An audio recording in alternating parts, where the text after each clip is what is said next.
अस्सलाम वालेकुम, welcome to my YouTube channel GK and current affairs with Nadeem Ali. आप सब लोगों को मैं अपने यूट्यूब में चैनल में खुशामदीद कहता हूं, और आप लोग अभी नए हैं तो काइंडली हमारा चैनल सब्सक्राइब करें।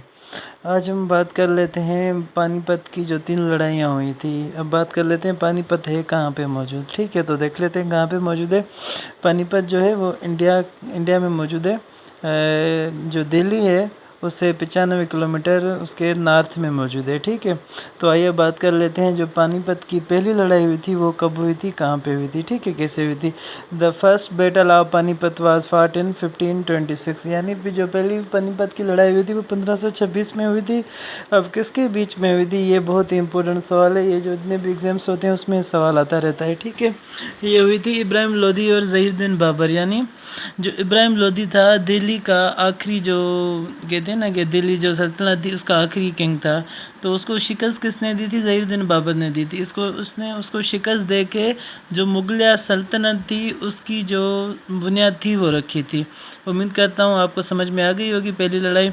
अब आइए दूसरी जो पानीपत की लड़ाई हुई थी उस पर बात कर लेते हैं। ये किसके बीच हुई थी, ये अकबर और हेमू के बीच में हुई थी। तो आप ये याद कर लें कि अकबर और हेमू के बीच में हुई थी। ये कब हुई थी, ये 1556 में हुई थी। ठीक है, तो इसमें यह था कि अकबर बिल्कुल छोटा था, जो उसको अकबर को जो पाल रहा था तो उसका जो गार्डन्स था यानी पालने वाला था, उसने ये लड़ाई लड़ी थी। ठीक है, तो ये अकबर ने विन की थी। अब दूसरी भी लड़ाई आपको समझ में आ गई होगी। अब आइए तीसरी बैटल पे चलते हैं।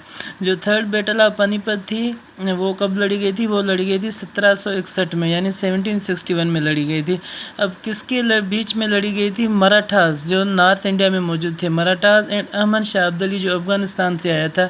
अब उसका काज क्या था, वार का काज ये था, शाह वलीउल्लाह रोट लेटर, किसको लिखा था, अहमद शाह अब्दाली को शाह वलीउल्लाह ने लेटर लिखा था। तो उसके बाद ये लड़ाई हुई थी। क्यों हुई थी, क्योंकि जो शाह वलीउल्लाह था वो ये सोच रहा था कि जो मराठे मुसलमानों के साथ बहुत जुल्म कर रहे हैं, तो इस वजह से ये लड़ाई हुई थी। और अहमद शाह अब्दाली ने मराठाओं को शिकस्त दी थी, मतलब बुरे तरीके से शिकस्त दी थी। तो उम्मीद करता हूँ मैं आप लोगों को ये हमारी तीनों लड़ाइयाँ समझ में आ गई होंगी। जाते जाते हुए आप हमारा चैनल सब्सक्राइब करते जाइए ताकि जितनी हमारी न्यू वीडियोज़ हैं वो आप तक पहुँच सके।